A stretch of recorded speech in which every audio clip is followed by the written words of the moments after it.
Hallo ihr Lieben, ich bin's wieder, Andrea. Ich freue mich, dass du wieder eingeschaltet hast. Vor einiger Zeit habe ich euch gezeigt, wie man einen Zauberloop mit Fallmaschen stricken kann. Mein heutiger Zauberloop sieht zwar genauso aus, aber er wird völlig anders gestrickt. Ihr wolltet nämlich einen Loop haben, bei dem man keine Nahtlinie sieht. Und mein neuer Zauberloop ist so raffiniert gestrickt, dass er wirkt, als ob er in sich geschlossen wäre. Und wie das alles geht, das zeige ich dir jetzt. Ich habe hier übrigens wieder die Mai Boshi Nummer 2 sowie Rundstricknadel Nummer 7. Und dann brauchst du noch ein zweites Seil. Diese Info findest du in meiner Videobeschreibung. Du findest aber auch ganz viele andere Infos dort, wie zum Beispiel, wie viel Garn ich verbraucht habe oder wie lange der Loop ist. Ich beginne jetzt mit einem ganz normalen Maschenanschlag, aber mit meiner zweiten Farbe, also mit Grau. Ich schlage mir jetzt 50 Maschen an. Ich verwende hier übrigens Rundstricknadeln mit einem 25 cm Seil. Das passt hier perfekt, dass ich um eine Runde komme. Wenn du kein so ein kurzes Seil hast, kannst du das natürlich auch mit einem längeren Seil stricken. Falls du nicht weißt, wie man das macht, verlinke ich dir ein Video dazu in der Videobeschreibung. Und falls es da draußen noch jemanden gibt, der diese Rundstricknadeln nicht kennt, zeige ich kurz, was ich hier verwende. Ich benutze hier Rundstricknadeln mit aufschraubbaren Spitzen. Das ist nicht nur praktisch, wenn man seine Stricknadel mal mit einem kurzen Seil benötigt und dann einmal mit einem langen Seil, sondern auch zum Beispiel bei Tüchern ist es sehr praktisch, wenn man mit einem kurzen Seil beginnt und erst nach einer Zeit auf ein längeres Seil wechselt. 48, 49 und 50. Ich gebe mir hier noch einen Maschenmarkierer drauf, damit ich am Ende keinen verdrehten Loop habe. So, für die erste Runde ziehe ich mir ein klein wenig Seil raus, dann klappt das besser mit der ersten Runde. Und jetzt stricke ich 2 Runden rechte Maschen. Eine Runde davon stricke ich mit Grau und danach wechsle ich auf die Agavefarbe. Und dann ziehe ich mir mein zweites Seil ein.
Am Ende von der Runde mache ich nun einen Garnwechsel. Ich schneide mir das alte Garn ab und halte mir das neue Garn einfach nur so ran und stricke mir gleich noch eine Runde.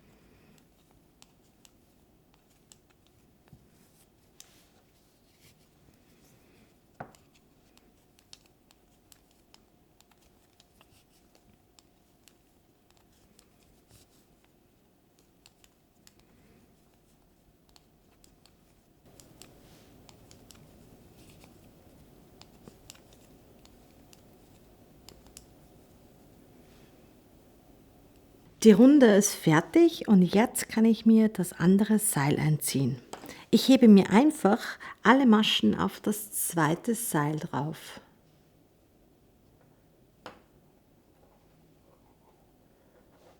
Das zweite Seil ist ein längeres Seil mit ca. 100 cm. Das passt mir auch gut so, denn mit so einem langen Seil brauche ich meine Maschen nicht zusätzlich sichern. Auch die zweiten Stricknadeln sind nicht gleich groß. Die zweiten Stricknadeln sind um eine Nummer kleiner, weil ich keine zweiten Stricknadeln mit der gleichen Größe hatte. Im Prinzip ist das wie eine Lebenslinie, nur dass ich das nicht mit einer Nadel und einem anderen Garn mache, sondern mit einer Stricknadel. Für Anfänger finde ich das viel einfacher als ein offener Maschenanschlag. Die Profis unter euch können natürlich auch gerne mit einem offenen Maschenanschlag beginnen.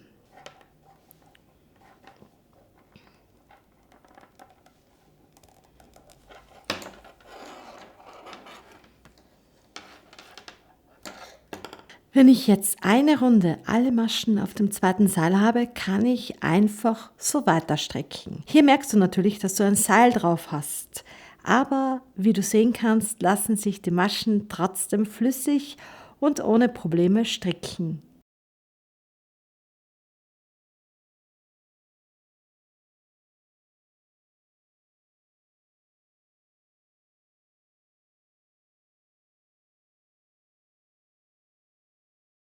Wenn du in dieser Runde mal eine Masche verlieren solltest, geht sie dir nicht einfach verloren, sondern du kannst sie ganz einfach vom Seil wieder hinaufheben. Genauso funktioniert übrigens eine Rettungslinie, nur macht man Rettungslinien meistens mit einem Kontrastgarn.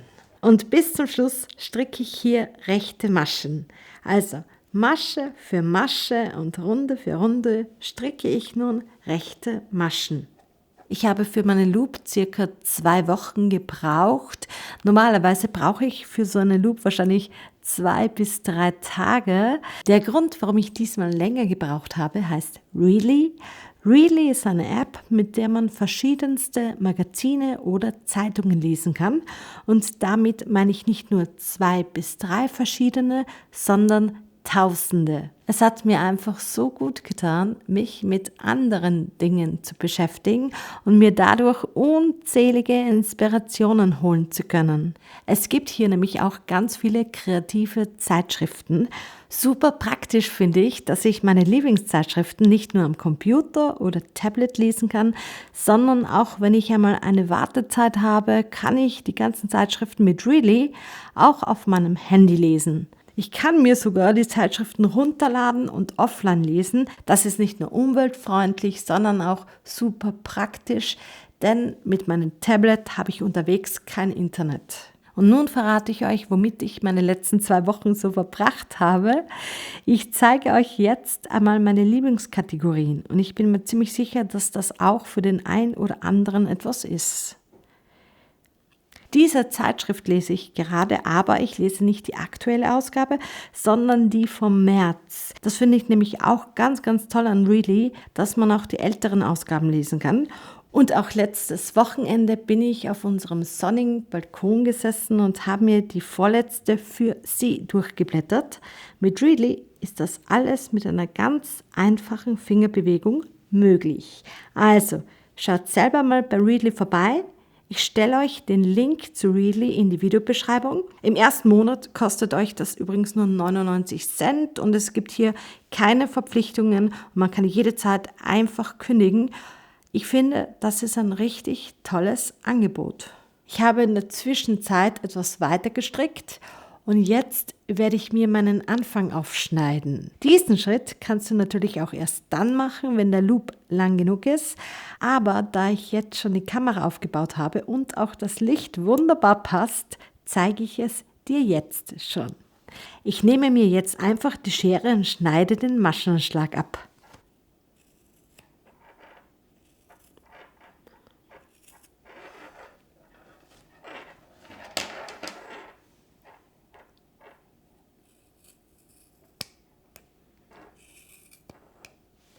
Vorsicht, dass du nur in das graue Garn schneidest.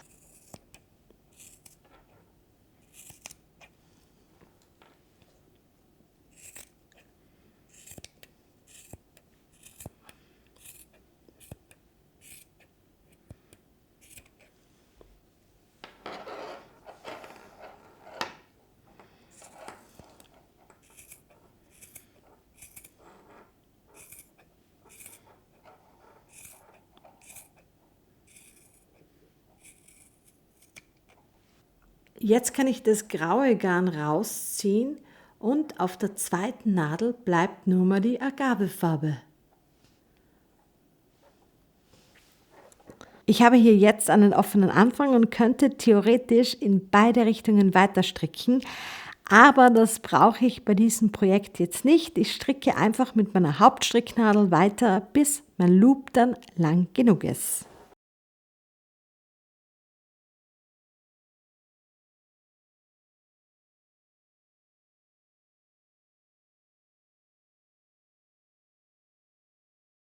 Falls du wissen möchtest, wie ich bei diesem Loop ein neues Knäuel angefangen habe, ich habe mir einen magischen Knoten gemacht. Das Anleitungsvideo dazu sollte am Ende vom Video eingeblendet werden.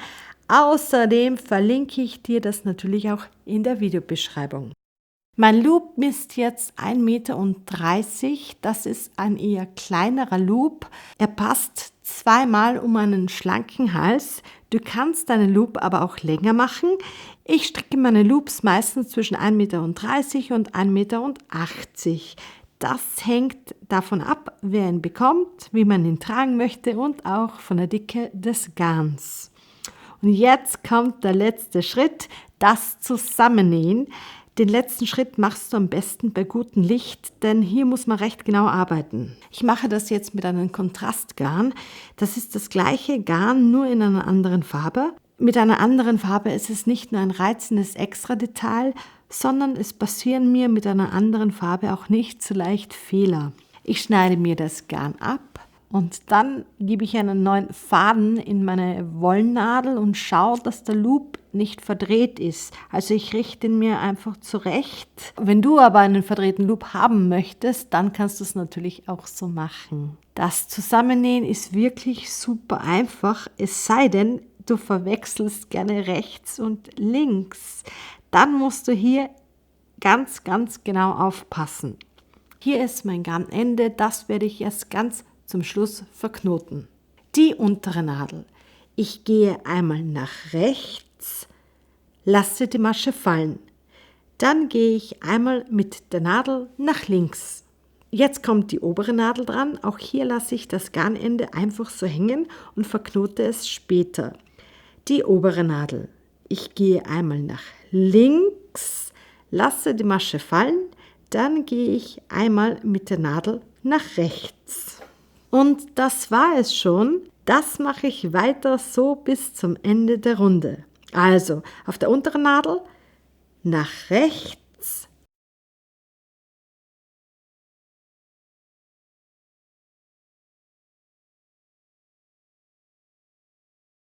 fallen lassen, nach links.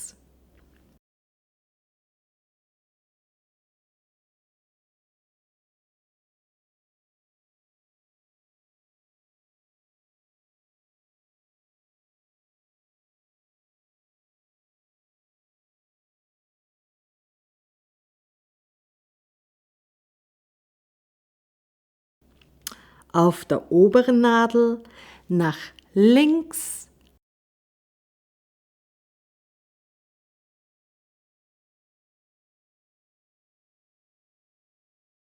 fallen lassen, nach rechts.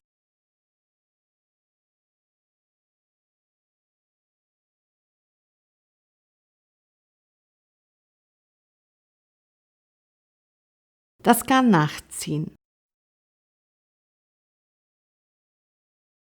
Auf der unteren Nadel nach rechts,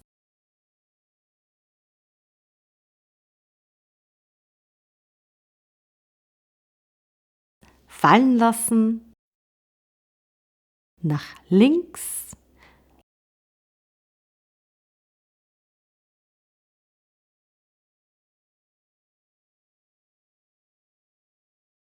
auf der oberen Nadel nach links,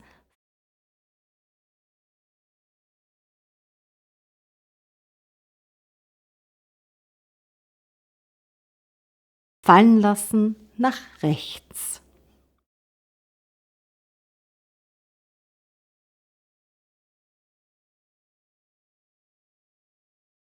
Das Garn etwas nachziehen,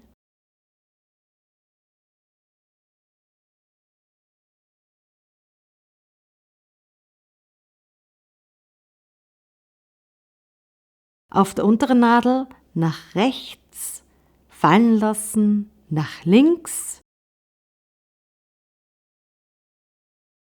Das Garn etwas nachziehen, auf der oberen Nadel nach links, fallen lassen, nach rechts.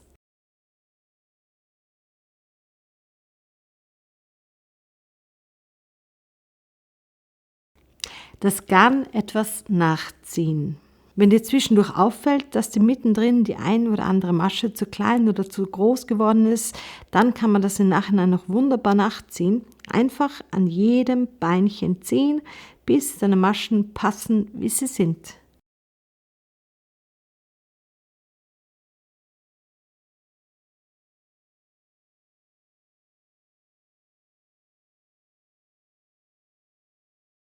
Auf der unteren Nadel nach rechts, fallen lassen, nach links. Das Garn nachziehen.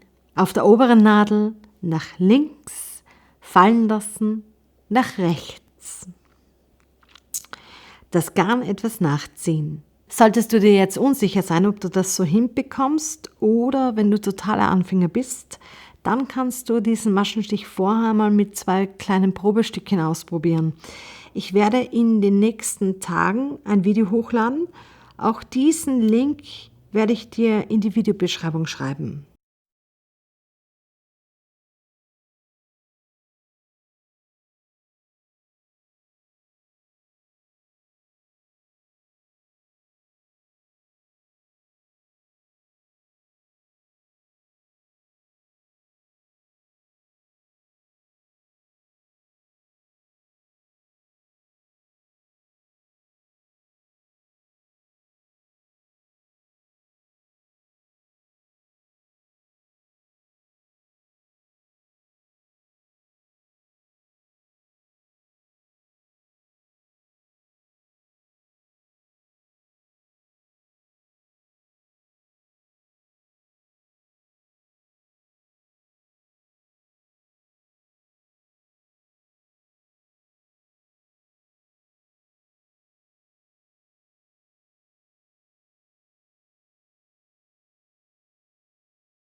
Jetzt habe ich noch jeweils eine Masche auf der Nadel. Auf der unteren mache ich es wie üblich. Einmal nach rechts fallen lassen. Der zweite Stich ist dort, wo der Anfang rausgekommen ist.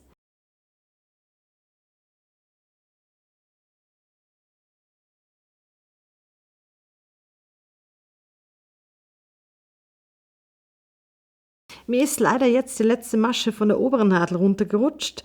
Bei der oberen Nadel gehe ich noch einmal nach links, wenn die Masche oben ist. Ansonsten suche ich mir die richtige Masche. Hier ist sie. Und ich gehe noch einmal oben links durch die Masche, in der schon ein grauer Faden rauskommt.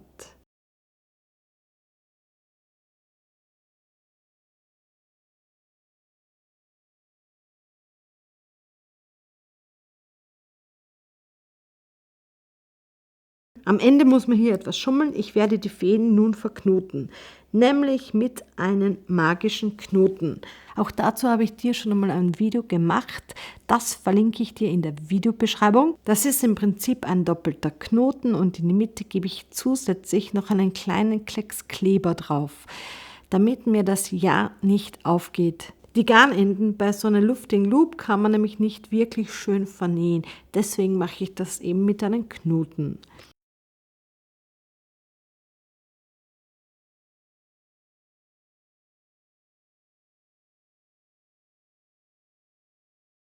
Nachdem ich die Maschen noch etwas zurechtgezogen habe, sieht man diese Knoten fast nicht mehr. Das Einzige, was ich anders machen würde, ist, dass ich beim nächsten Mal erst die Hauptfarbe verknoten würde und dann erst das graue Garn. Schau unbedingt noch bei Readly vorbei. Den Link dazu pinne ich dir ganz oben zu den Kommentaren dazu. Vielen Dank fürs Mitmachen, vielen Dank für deine Unterstützung und ich freue mich darauf, wenn wir uns das nächste Mal sehen. Bis dahin wünsche ich dir alles, alles Liebe, deine Andrea.